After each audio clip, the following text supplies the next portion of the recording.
lalu berikutnya nih ada salah satu project juga yang pernah saya kerjakan gitu. Ini projectnya bagaimana mengajak orang untuk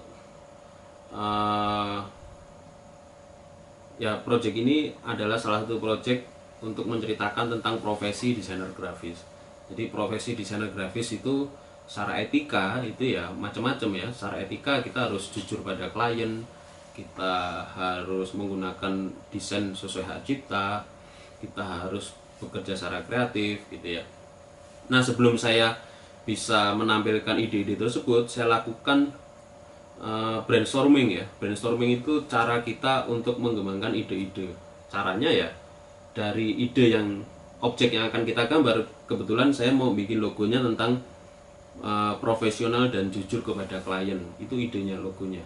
Nah, dari profesional dan jujur pada klien kita coba cabang-cabang, kita brainstormingkan. Nah, ketika kita temukan brainstormingnya, oh profesi profesional dan jujur kepada klien itu seperti apa? Oh, ini klien. Klien itu ketemunya apa? Desain. Desain itu adalah personal. Personal itu memberikan solusi. Klien itu memberikan solusi. Lalu klien itu harus ada hubungan baik.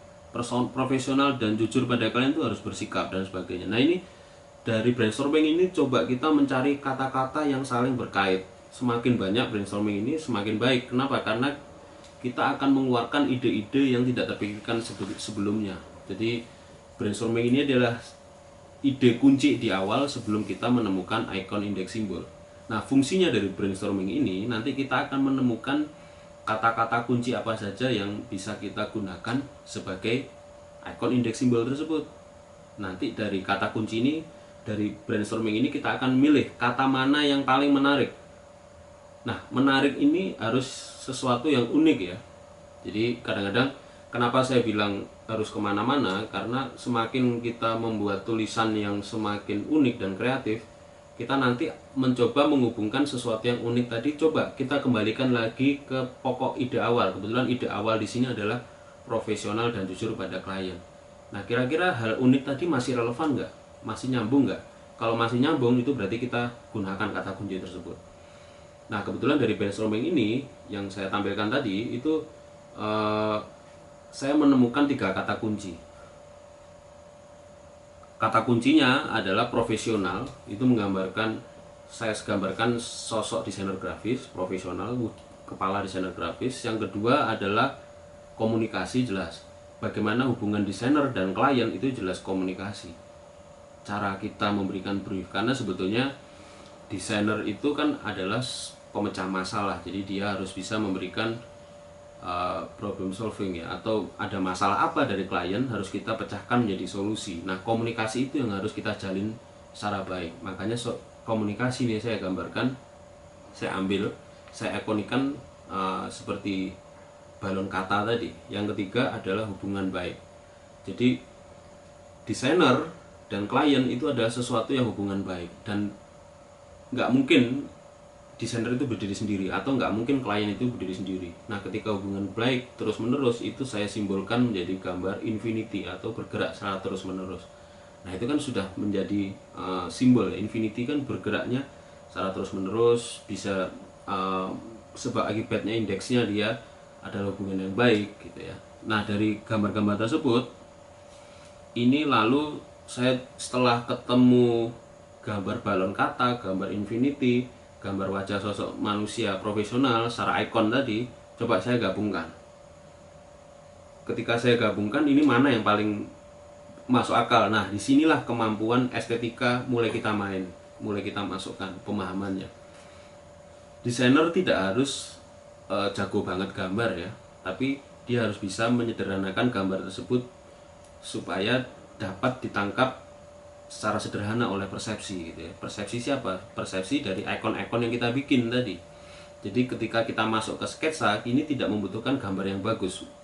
Tapi bukan berarti saya tidak menyarankan desainer bisa tidak jago gambar ya. Jago gambar itu punya kelebihan.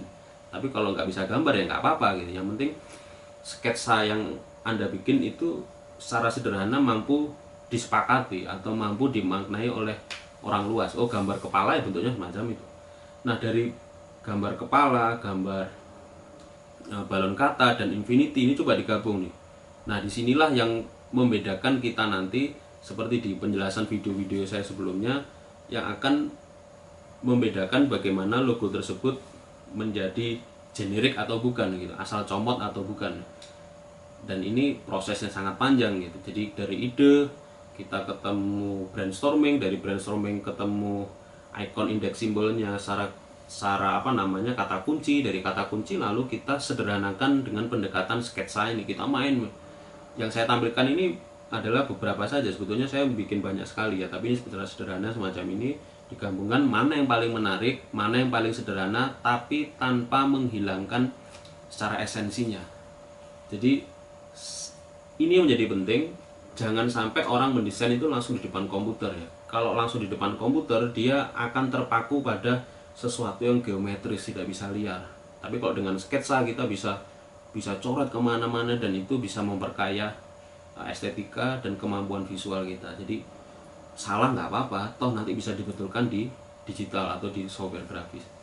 Nah, dari berbagai macam olahan ini saya gabungkan, akhirnya jadinya semacam ini, hal yang paling mendekati. Jadi ada orang saling berhadapan, saling ngobrol, tapi di situ ikonik orangnya masih terlihat, terus garis balon katanya masih terlihat, dan yang jelas simbol dari infinity-nya masih kerasa. Nah, ini adalah hasil beberapa alternatif tadi yang saya bikin. Saya pilih salah satu ini, setelah sketsa, ketika ini sudah menarik, baru saya pindahkan di digital. Nah, kalau udah digital ini sudah gampang. Jadi pembuatan logo itu yang lama, jadi proses kreatifnya tadi, mungkin membuat desainnya ini mungkin bisa 5 menit sudah selesai gitu ya. Tapi dengan semacam ini kita bisa memangkas berbagai macam ide-ide yang sifatnya plagiat gitu ya. Nah, dari sini ide yang sederhana tadi coba kita tampilkan jadi bentuk sederhana, jadi semacam ini. Ikonnya masih bisa dilihat, ikon sosok manusia, ikon balon kata masih bisa kerasa, sebab akibatnya klien dan profesi desainer grafis yang saling berhadapan harus berbicara dengan jujur tentunya. Terus simbol secara ikonik dari balon kata juga masih terlihat dengan jelas ya, meskipun di situ nanti agak samar adalah infinity-nya. Kalau infinity-nya kan itu dia garisnya masih bisa nyambung semacam itu. Nah, ini salah satu logo yang pernah saya kerjakan menggunakan pendekatan icons index symbol.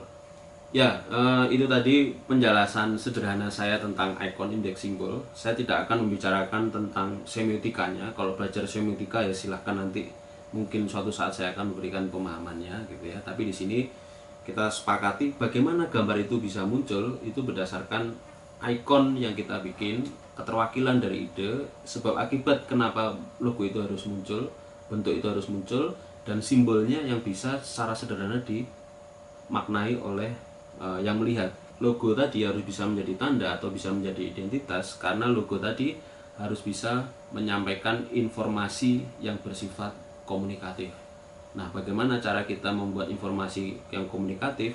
Ya dengan icon index symbol tadi. Nah, setelah ini video berikutnya saya akan menjelaskan bagaimana pemahaman bentuk yang sederhana itu disebut sebagai gestalt. Oke, terima kasih, sampai ketemu di video berikutnya untuk membahas apa itu gestalt.